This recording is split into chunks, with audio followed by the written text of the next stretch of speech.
Hello, my friends! Olá, como é que vocês estão? Espero que estejam bem, sejam bem-vindos a mais uma aula. E hoje nós vamos ver o verbo to be, certo? É o verbo que significa ser ou estar.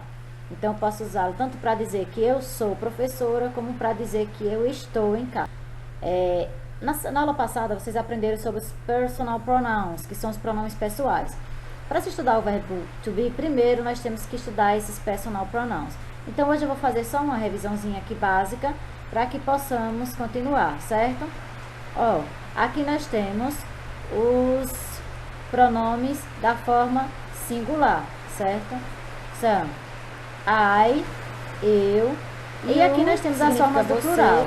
We, que é nós, ele ou ela, vocês, she, que é a mesma forma que é escrito no singular, ele ou ela, quando não se tratar de pessoa, e they, objetos, eles ou elas. Ou um animal. Esses são os pronomes pessoais que vocês estudaram na aula passada.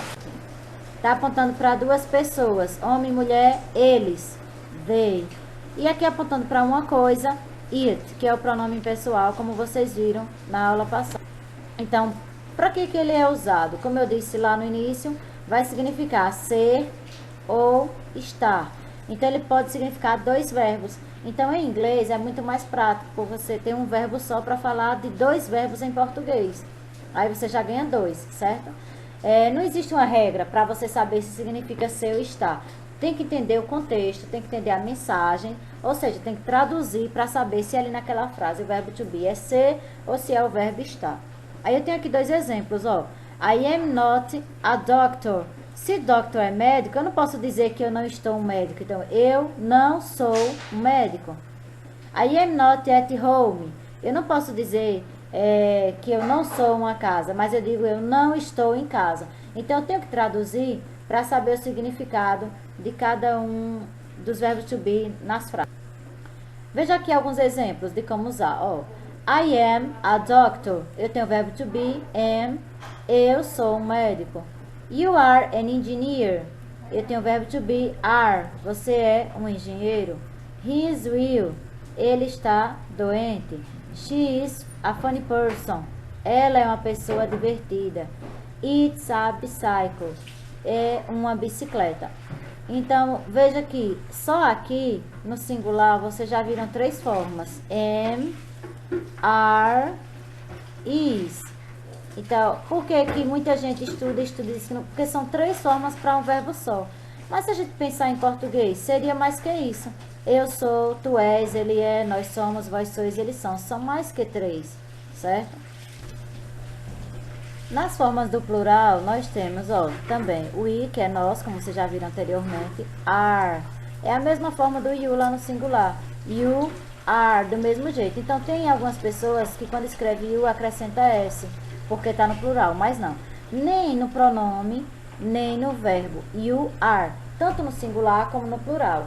You are actors, vocês são atores. E aqui eu tenho they, eles ou elas. Are também. Então, ou seja, para todas as formas do plural, vai ser are, certo? They are a soccer team. Eles são um time de futebol. E aqui vocês têm uma tabela com todos os pronomes que nós estudamos desde a aula passada, do singular e do plural. Aqui eu tenho os do singular e aqui eu tenho os do plural. E a tabela do verbo to be, como é cada forma verbal para cada um desses pronomes, ó. I só pode usar am, sempre. You vai ter a mesma forma do plural. Por quê? Mesmo ele sendo singular, ele vai ter a mesma forma. Porque you também se escreve, aqui do mesmo jeito, ó, no singular e no plural. E para ele, ela, ele ou ela, coisas e animais, a forma verbal vai ser essa aqui, is. E aí a conjugação é muito fácil. É só vocês olharem lá, ó, am, are, is. Então, se a gente juntar essas três palavrinhas, vai dar o verbo amareis. Vê só, aqui, ó, amareis, no português. E aí nós separamos naquelas três palavrinhas que eu acabei de falar. Am, are, is. O que a gente tem que pensar aqui? Am vai ser para apenas uma pessoa, que é a pessoa mais importante de todas, que sou eu. Eu em inglês é I, só o I, maiúsculo. Are é para as formas do plural. Então, nós, we, você ou vocês, que também no singular é do mesmo jeito, you e they, eles ou elas. Então, as formas do plural, você vai usar o verbo are.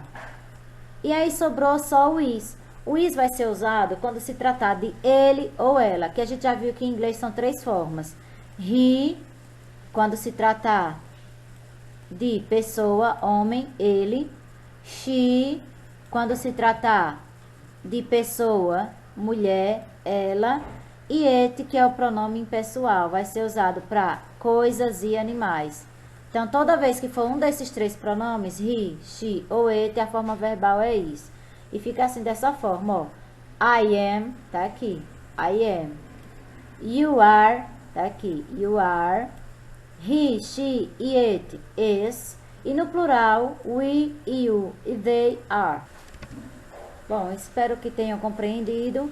Essa foi a apresentação do verbo to be, certo? Obrigada pela sua atenção.